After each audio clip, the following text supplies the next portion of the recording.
Well, good afternoon, good morning, good evening, wherever you're in the world. Welcome to our last webcast of 2021, and it's been quite a year, I think, for all of us. We thought 2020 was bad, but 2021's had its own challenges. Talking today about the Dunning-Kruger effect and various cognitive biases that limit our performance. And we hear a lot about unconscious bias these days, but I'm talking particularly about decision-making bias. And this might be some of you a bit of light relief before Christmas, and some of you it might be a deeper discussion. And I know I've been on both sides of that debate. So hopefully you'll enjoy this 30 minutes and get something out of it.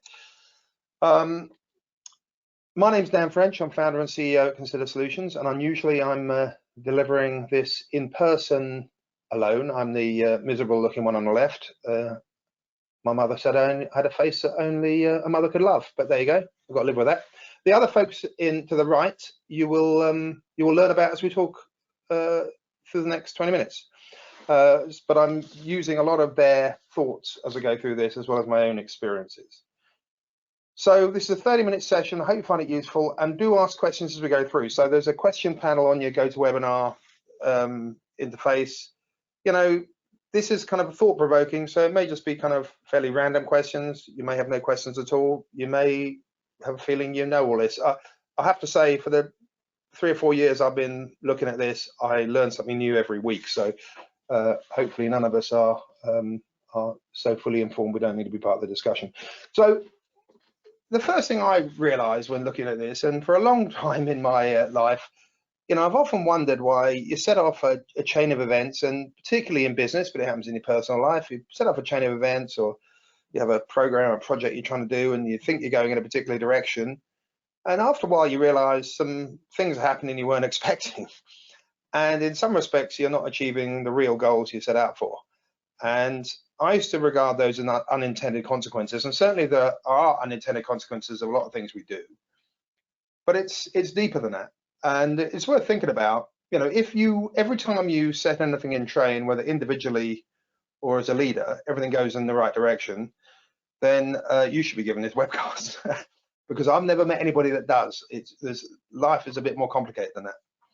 So, in recent times, and in fact, it's a few years ago, somebody introduced me to this Dunning-Kruger effect. At first, I thought it was a joke. I thought it was quite funny when they explained it to me. And the explanation was, people that don't know what they're doing are incredibly confident. And it's only when you know what you're doing do you realize that you get less confident and eventually become an expert. And of course, when you've grown up through a career where in my younger life, I had leaders who would say, right, this is what we're doing. We've got this major business strategy. It's all going to be in effect in 12 months' time, worldwide. Off you go. And we'd look at each other and just raise our eyes and go, really? That's got no chance of happening. And we used to just kind of laugh about it as kind of like the foolishness of executives. Now, of course, as time goes on, like many of you, I am one of those executives, and I'm still making the same mistakes. So there's something more going on, right? So, but what this is really about is even the most intelligent people, when they're faced with a situation they understand on the surface, and you form an opinion or a decision about it, you're very confident about it in general, or most of us are.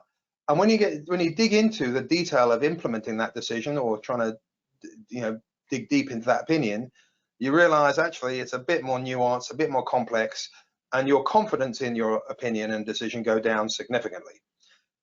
You could argue that's why there's a cynicism amongst the people who have to implement plans that other people have set, which is an interesting observation, which might be partly true. But if you go through all of this and you've pushed through and you eventually deliver the goods on significant changes or significant projects and programs, and you become an expert, you never have, although you're more confident, you never have the confidence you had when you're a naive optimist.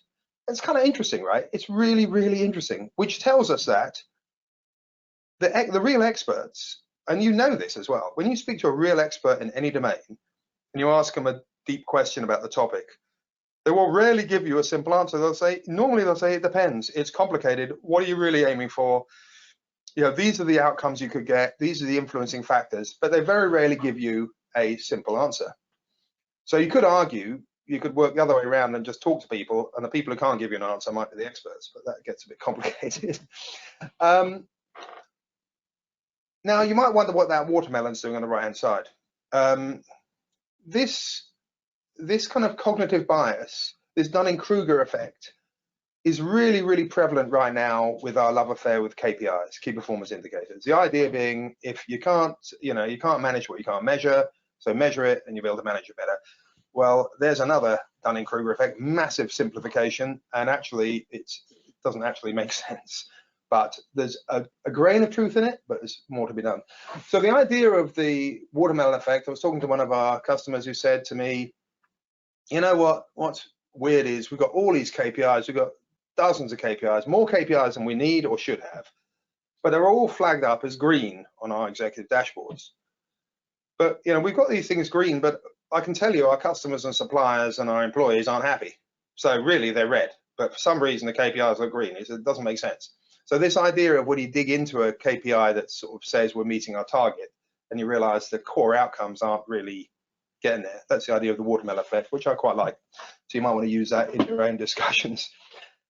But I mean, hopefully that resonates with you, because this is, I've observed this throughout my life from when I first started out being on the receiving end of this, and now in my life being on the giving end of it. It doesn't seem to change. So, when you look at it, and you can see a lot of it in our life today, this is also related to this idea of the desire for a simple answer, a simple answer. This is, just do A and everything will be good. And the reality of life, as Dunning-Kruger implements, is that the reality is a bit more complex. So this picture tells a story, particularly in organizational change, big programs, big projects. This is really important, because most people are kind of quite happy to say, go with received wisdom. Yeah, it's simple, but it's quite often wrong. Complex but right is a kind of lonely road. So that's the path less, or the road less traveled, I believe the guy wrote about. But if you think that's just me making a bit of a joke about it, there's a really good example here, which I use a lot, and it really gets me thinking, because it's a simple, non-business specific example. It's simple, obvious, and wrong. So if you were to say to me, how many countries are there in the world? I'd be absolutely confident to say to you, I don't know, but I can Google it. Now, the problem is I can Google it, but I get 6 different answers, and then I'm none the wiser. So then I have to come back to you and say, it's a bit more complicated than I thought. What did you really want to know? Did you really want to know about FIFA football competitions? Do you want to know about ISO? Do you want to know about sovereign states? All of those things. And then it comes to, why did you ask me the question? So you get into a why. And this absolutely happens in all of these seemingly obvious questions. This is Dunning-Kruger absolutely sort of made real in a very simple example. And this to me is the most beautiful, sweet example, because you can share it with anybody in any discipline, and it makes sense, right? And then you start to apply it to your own discipline, and you're going, yeah, I kind of see that. It does happen, doesn't it? But we ask people to do things which we expect a simple answer to, or a clear set of actions from, and sometimes get frustrated when we get all these questions back. So, you start to see, so I'm part of the problem, right? I'm not just part of the solution. So kind of interesting. So these cognitive biases, they're mental shortcuts, basically. And the mental shortcuts, and Dunning-Kruger is one example of them. These mental shortcuts, we developed these through our evolution as a species, and they're designed to stop us getting eaten by tigers on the savannah, or mauled by bears in the northern territories, making sure we could survive and eat food that wouldn't kill us. All of the things that were absolutely bottom of Maslow's hierarchy of needs, the things that kept you alive. And it worked really well, because we're still here, right? After hundreds of thousands of years. So that's great. The problem is, in recent decades, our world has changed dramatically, or maybe even in recent centuries, but our world's changed dramatically. Very few of us have to fight for our food or be in fear of our life every day. Now, there are obviously sad cases, but it's still the truth. But in general, folks on this call, we're very fortunate, right? But our brain is still engineered for that world. Now, it's kind of interesting, because if you think about that, a colleague of mine was saying to me yesterday, when you think about that bias, when you're sort of facing the tiger, what am I going to do? Get out of the way of the tiger. It's about stress. It's about when you're under pressure. And And when you think about that, when you think about the modern world, we're under pressure a lot. We're under different sorts of pressure. We're not under pressure or stress of death. We're under pressure or stress and anxiety of performance requirements, of what's needed in business, even the pressure of responsibility. Sometimes you can look at your responsibility saying, I'm responsible for so much in this company. It makes me worry. So that stress itself reinforces the need for these mental shortcuts. So evolutionary wise, we're programmed under stress particularly to do these short mental shortcuts, which, as I kind of implied already, and we'll talk more about, is kind of dangerous. So we've got to find a way of sort of weaning ourselves off that habit. Now, if you look on the right-hand side, that little chart there's 120 cognitive biases that have apparently been identified and put on that chart, but I left it small because I don't want to talk about more because I may be depressed. But the point, this Dunning-Kruger one, I think if you crack this, then a lot of others get cracked with it. So I just think it's important, the recognition that we all suffer from this, and they get worse with stress and pressure. And most of us have some form of stress and pressure associated with a job. And sometimes it's just the responsibility of a job. So think about that and it might be something to talk about with your colleagues and your boss. And, it's an interesting point. And the more pressure you put yourself under, the more odd decisions you tend to make, which we're seeing. So here it is. This is a Christmas quiz. We were waiting for this. Very quick set of 3 questions. And I've done these myself many times. And it just reinforces that we're all biased. This is called cognitive reflection. So if you've got a pen and a bit of paper, or you do it on your phone or whatever. But 3 questions, and just do it quickly, don't overanalyze it. So the first question is, a bat and a ball cost $1.10 in total. The bat costs $1 more than the ball. How much does the ball cost? Write the number down. Just do it quickly. Bang. Right. And then don't worry, nobody's going to find you out. It's okay. It's just between us.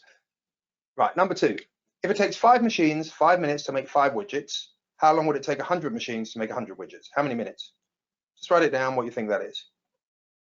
And the third one, in a lake, there's a patch of lily pads. Every day, the patch doubles in size. If it takes 48 days for the patch to cover the entire lake, how long would it take for the patch to cover half the lake? Just put the number of days down. Right. Don't think about it too much. Do it. Put it down. So I have to tell you, normally I get all of these wrong. So don't worry about it. Most people get them all wrong. More and more, maybe I might get the third one possibly right. But the answer to 1 is 5 cents, not 10. Right? So some of you are going, no, it can't be true. No, it's 10 cents. It's obvious. It's actually 5 cents. If you go down to first principles, there's a 5 cent difference. Second one is 5 minutes, not 100 minutes. You go, what? Okay. Now, some of you might have this right, which is great, might mean you're thinking slowly anyway, or you've seen this before. But it's kind of an important little test for us all. The third one is 47 days, not 24 days. Now, the point of that is not about whether you're smart or not. You can be Einstein and get that wrong. The point is just to recognize that when we do these quick responses, we're quite often not right. Certainly 50% of the time we're not right. So you can think about that and you can read about it, but that is definitely the answers. And sometimes I force myself to do the first, go down to first principles, and they are, those are the answers. So, and that is just an example of, under stress, mental shortcuts, how we come up with answers that aren't necessarily right and could possibly hurt us in the current world. Maybe they helped us escape the tiger, but not so much now. So this leads us to the whole point about what do you see? All these things, when you see a question, a situation, when you need to make a decision or come to a judgment, do you see the duck or the rabbit? A lot of it depends on your perspective. It depends on your mental state. It depends on how stressed you are. It depends on how calm you feel. All of those things.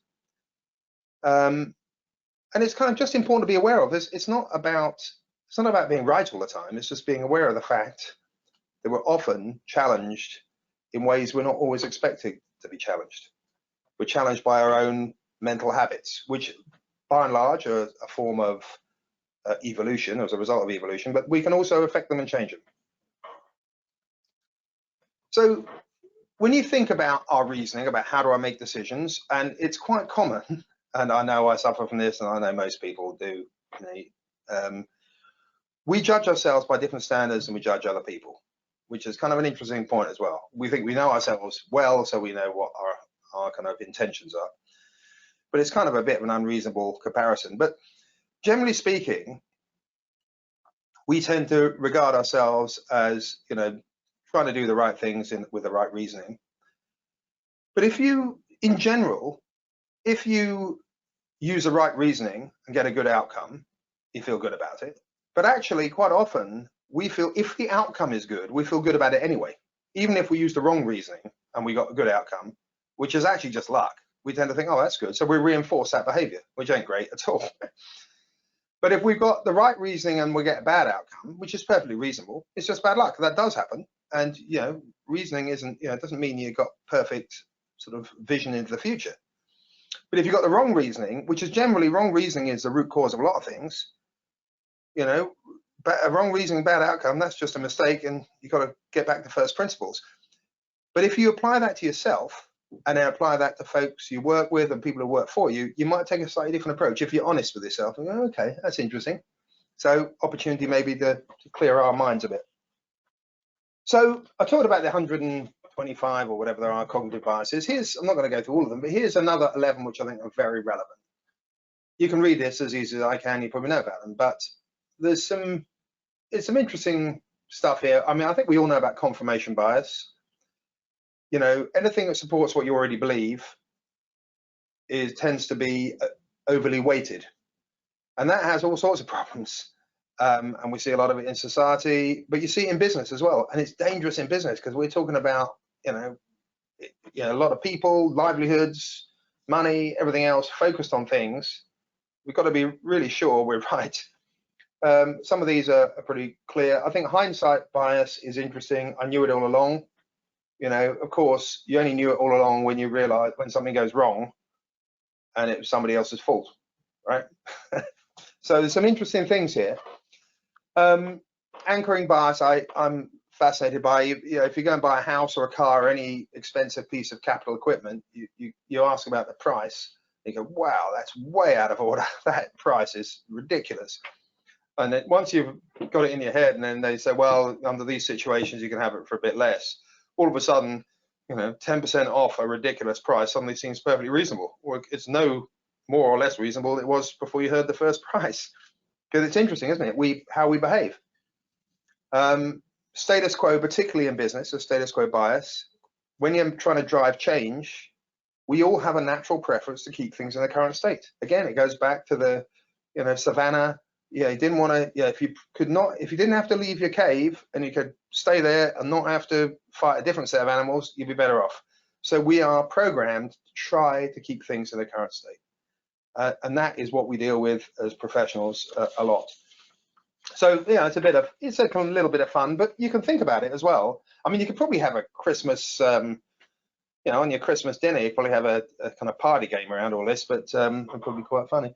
But anyway, and all this relates to big decisions. When we make big decisions and we assume there's a lot of anchoring involved here, there's a lot of,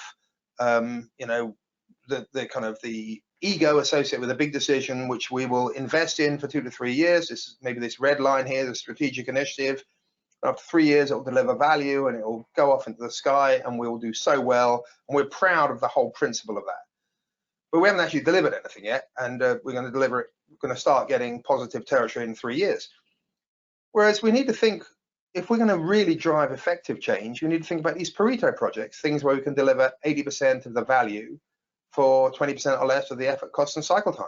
Because that means we can deliver real value, which is where change happens fast. We can inform strategy. And also, as a business and as people, we get used to change. We get used to the habit of things changing, which we need. Because this is all about, ironically, about habits, which we'll talk about. So, that also relates to this idea of these big programs. We all get, we've got these big initiatives. We get, a lot of money, a lot of focus, a lot of executive attention, and we're going to be doing this. We're going to deliver this. There's $20 million going into it or whatever. And that's great. But the reality is, we tend to focus more on what the benefits are and the costs of it than the time to deliver the benefits. I mean, how many times have you been in a situation where you've heard about a big amount of money the organization spending, you're talking about the big benefits we're going to get, but a little bit more hazy about when those benefits are going to arise. We know that the system is going to be implemented in 9 months' time, hopefully, but not when the benefits arrive, because the benefits aren't when the system gets arrived. So this kind of chart is really important to think about, because this is another cognitive bias, right? If I said to you, I'll give you $1,000 next September, and you go, okay, interesting. So what would you take now instead of that? So it's December 2021. You're going to think, well, you know, he might not have $1,000 in September. He might not. I might not need it in September. I might not have any contact with him in September. Who knows? You know, a bird in the hand, right? So you might say, you know what? I'll take $500 now for your $1,000 next September. And that's this idea of net present value. What's the value of future benefit? And I don't think we spend enough time thinking about that, because it's not just about the money side of things. It's about achievement of change. So yeah, this again is a bit of a cognitive bias. And the other part we suffer from, again, this is all on the same topic, when we're delivering change programs or even projects, or even if we're focusing on, you know, priorities within our team, or we're implementing a new system, we're getting involved in a digital transformation, we're doing a technology selection, systems, whatever it is, the big question is, what does good look like? When we've done this thing, what's the outcome? And it's one of those lovely things that sounds so simple, and it's really hard. And the point about that picture at the bottom is the two lighthouses is every organization has, by definition, has executives that run towers of the organization. And it's understandable that different units of the organization have different performance measures, different ways in which they're rewarded, different things that they believe are most important from their particular perspective.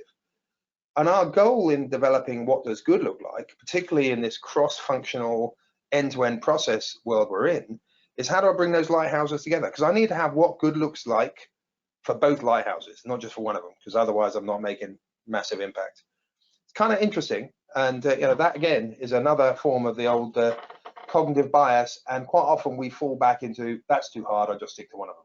So how many times in your organization have you looked at an end-to-end process issue, an end-to-end value stream, you know, the entire, you know, customer to cash cycle, the entire sourcing to payment cycle, you know, the entire kind of requirement to manufacturing delivery cycle, and then say, you know what, it's a bit complicated, we're going to reduce the scope. Which, you know, may be a valid decision, but it's a recognition that it's hard to work out what good looks like for the big processes. So we know, you know, we all know, right? You know, at least at New Year's time, everyone's made a few New Year's resolutions which never really saw the light of many mornings. You know, this is an interesting thing as well about, again, it's another form of cognitive bias, right? So you think you want to get a bit fitter, maybe for the new year, maybe whatever, for whatever reason, maybe you want to lose a bit of weight. Listen, okay, I'll go to the gym. I'm going to go to the gym. So you get yourself some new gym gear, you get a, you know, get a Fitbit, and you get the, you buy a membership to the gym, and you get a haircut, and you go, right, I'm ready to go, and have a look at it, and you go, it looks great. And you feel quite good about that. You feel, yeah, I'm ready to go.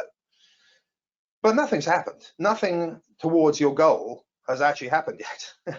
But you feel good about it. And the reality is that nothing is going to happen towards your goal until you put in the hard yards of every day or every second day doing the things that you said you were going to do. Is doing the hard activities repetitively with discipline continuously, the stuff that we all hate. It's the only way it happens, right? There's no magic, it just happens that way. And it's not, and this, I'm using this example because I think most people associate with it with a wry smile of failure. Certainly I do. But it's to do with everything in business as well. We can have the grandest strategy we like, but if we don't have the discipline for every one of us to execute our part daily, it doesn't make any difference, it's pointless. Which again, by the way, plays back to that net present value thing. How long can you sustain that habit of doing those things? So another reason, keep those timescales short, you've got a chance of getting it done. If the timescales are too long, it gets very, very rare. So this is all about forming habits. We know about, you know, healthy things are about habits, unhealthy things are around habits. The good news is we can develop new habits. We know we can. We know that if you've been successful in changing habit, like going running or going to the gym or stopping smoking or learning to play the piano, whatever it is, you know you can do it. But habits are the things that get us to the goal. They aren't the goal themselves. So what interests me about this is whether you believe it's 3 weeks to 3 months to create a habit, and there's some debate about that, but I think it's somewhere in that zone. You need a plan. You need to know, what am I going to do? You've got to be clear about it. You've got to know what you're going to be doing as a behavior and what you're going to stop doing. So if you're going to the gym every morning, what are you going to not do instead? Are you going to not be sleeping, you could be not having your breakfast, you could be whatever it is. What are you going to be replacing? And we need some self-discipline, that bridge between goal and accomplishment. It's got to have a daily cadence. We've got to make it happen. We've got to commit. We've got to remove things that tempt us. And then that accountability piece. I've got to find a way of making myself accountable. I've done little sort of tricks to keep myself accountable on stuff. Yeah, everything from having a chart on my wall. Some people swear by having an accountability partner. So, you know, people who start going running or say, okay, get a pal and go running together, every other day, and that other person keeps you accountable as well.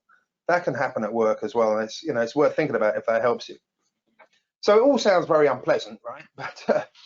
But luckily, the human body has got some tools that we can use to our advantage. So the old happy hormones, we all know about this, dopamine and all these good things that make us feel good. And we associate these happy hormones with doing something significant, with a big rush of feel good after something significant. But actually, these happy hormones are really programmed to help us create these habits. So you can get happy hormones on the result of very small things. So if it's going to the gym, you get happy hormone very quickly of just knowing that you're getting up and I'm going to do what I said, and I did what I said, and you get a little positive boost. And that helps our habit creation, which is great. And there's tricks. You can play tricks with yourself to get those happy hormones. At work, if there's something you've got to do with discipline every day for a period of 3 months to get an outcome, there are ways of making yourself feel it's the activity of doing it, which is a good thing, not the outcome. And that helps you get the happy hormone. So worth thinking about. And I'm definitely working hard on that, and I keep pushing that one. So cognitive biases, they're all over the place. We know they're pervasive, but we can do things to help them. And these are a struggle for me, but this is what I'm working on. So the first thing is slow down. So we talked earlier, stress, pressure makes these things worse. So slow down, stop, think, be aware of the fact that cognitive biases are there. So particularly when you're presented with key opinions, decisions, be very clear about whether you're just going with received wisdom or you're going with your real thoughts. Challenge your own beliefs. So does that make sense? Challenge received wisdom. And trying a blind approach is actually about trying not to get too many opinions on facts before you express your opinion. And this has been proven to be quite a good way. So if you listen to everyone else's opinion, you're more likely to be swung by everybody thinks this.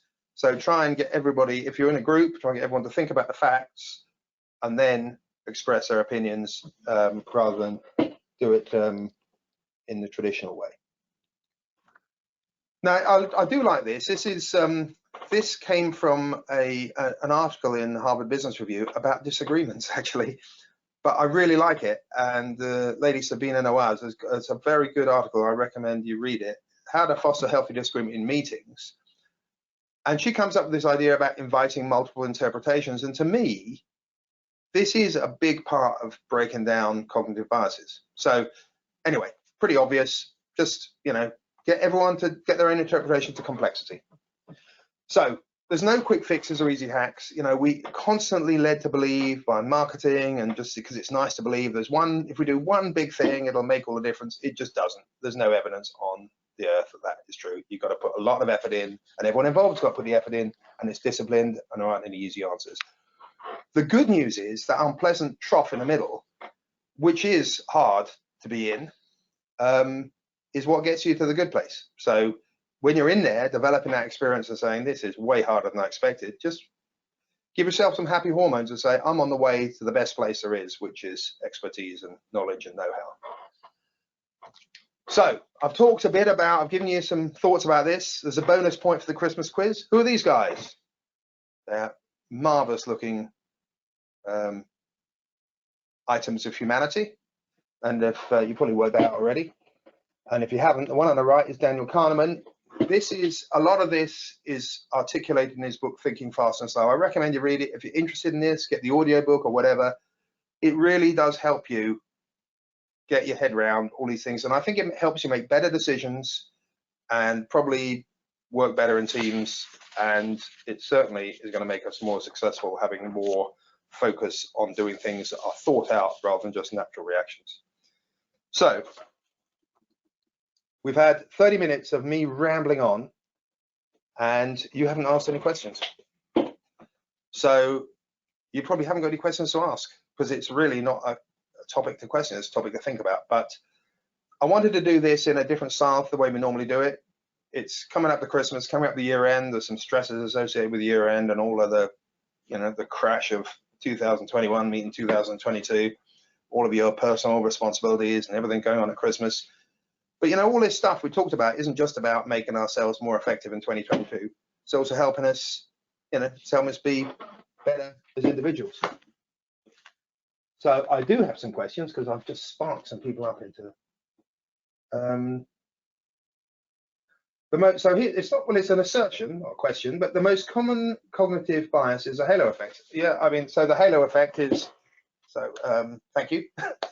Yeah, halo effect, you see some, you know, you associate with people or things that you regard as always positive, and you tend to regard those people as always having the right answer or the right opinion. So yeah, I agree with that. I mean, well, whether it's the most common, because I think they're all very, very common, but it's a challenge for sure. The halo effect, so that's in the list of cognitive biases, my selection of 11. Will a recorded version today be available? I need to leave the session early. Well, I don't blame you. It will be. If the recording works, it will be there. How do you help someone? Sorry, sorry, I'm just trying to read this. Oh yeah, how do you help someone who's climbed Mount Stupid and is in a position of power? So I avoided the use of the term Mount Stupid, but on that Dunning-Kruger, the left-hand side where you peak of confidence is sometimes referred to as Mount Stupid. Now, I don't tend to use that because I think it's a little bit pejorative, because we all suffer from it, right? And it is true. The thing about that question, I kind of referred to it earlier, we all suffer from that. It's not like it's not special people or specially stupid people that suffer from it. We all suffer from it.